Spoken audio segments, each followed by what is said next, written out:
Hello, welcome to the latest news update of USA News Post. The breaking news is Caitlin Clark is the leading candidate for WNBA Rookie of the Year, but she shouldn't be. Can you believe it?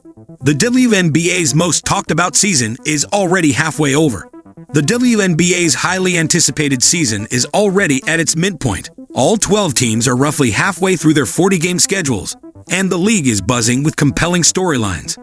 The Las Vegas Aces are chasing a third straight WNBA championship, powered by the prowess of two-time MVP and Defensive Player of the Year, A'ja Wilson. However, they are currently outshined in the standings by teams like the New York Liberty and the Connecticut Sun. Meanwhile, Taurasi, 2 decades after debuting in the league in 2004, remains a driving force in the Phoenix Mercury's backcourt. And let's not forget about the rookies. Caitlin Clark of the Indiana Fever may already be one of the most well-known figures in women's basketball. Her former college rival, Reese of the Chicago Sky, has also become a prominent name. Both players are leading a thrilling Rookie of the Year contest. Here's a breakdown of their performances so far. Caitlin Clark, guard, Indiana Fever. The case for: while Clark isn't exactly carrying the WNBA single-handedly, she is certainly amplifying the league's progress from the years before her arrival. She remains the biggest attraction in the league. Her every action is analyzed, often by critics with motives beyond basketball. And like all star rookies, she faces relentless efforts from opponents to unsettle her. Nonetheless, Clark has generally managed the spotlight well, creating moments of brilliance on the court.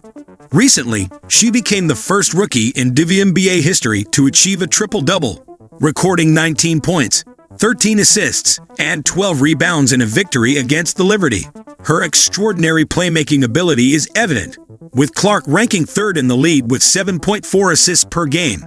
Despite playing for a team that secured the first overall pick in consecutive years due to poor performance, her case for Rookie of the Year is likely to strengthen as the season progresses.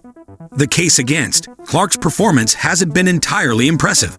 She is undoubtedly a star, but this isn't reflected in her shooting percentage, which stands at 39.3%, significantly lower than her career average of 46.2% over 4 record-setting seasons at Iowa. In the 4 games prior to her dazzling triple-double, Clark shot a dismal 33% from the field and averaged nearly 6 turnovers per game. This has been a recurring issue. Clark's 122 turnovers to date are the highest in the league. Perhaps the Rookie of the Year should be awarded to a player who doesn't frequently give the ball away, or at least one who has more made field goals per game than turnovers. Currently, Clark does not meet this criterion, with an average of 4.9 field goals made per game and 5.5 turnovers. Reese, forward, Chicago Sky. The case for: simply put, Reese has been the top rookie in the WNBA so far this season.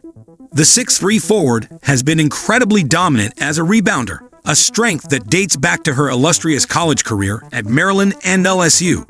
Reese's total rebounding percentage of 21.3% through the weekend is the highest in the entire league among regular rotation players. She is a formidable presence in the center of Chicago's defense, while also scoring plenty of points, as evidenced by her ongoing streak of 13 double-doubles.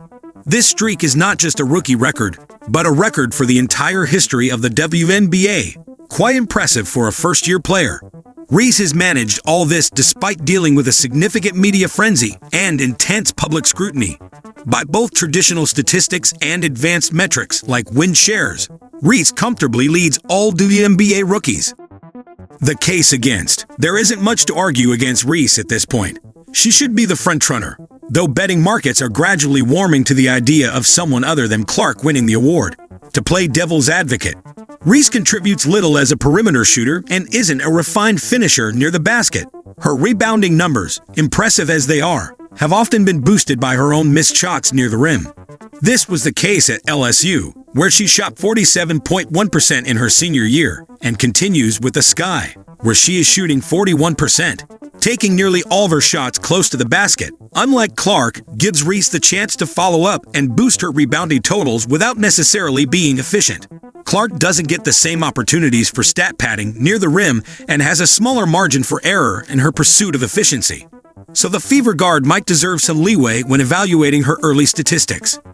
Ricka Jackson, guard, Los Angeles Sparks.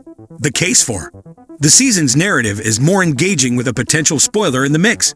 While it's highly unlikely that anyone other than Clark or Reese will win the award, there's a slim chance for another contender. Chicago center Camila Cardoso could be a possibility, but she faces challenges. Injury kept her out of several early season games, and she shares the front court with Reese, who is a clearly better candidate. Hence, any unexpected contender would have to come from elsewhere, and Jackson is a fitting candidate. She's the only other rookie averaging double figures in scoring, 10.4 points per game, and has done so with more efficient shooting and far fewer turnovers compared to Clark.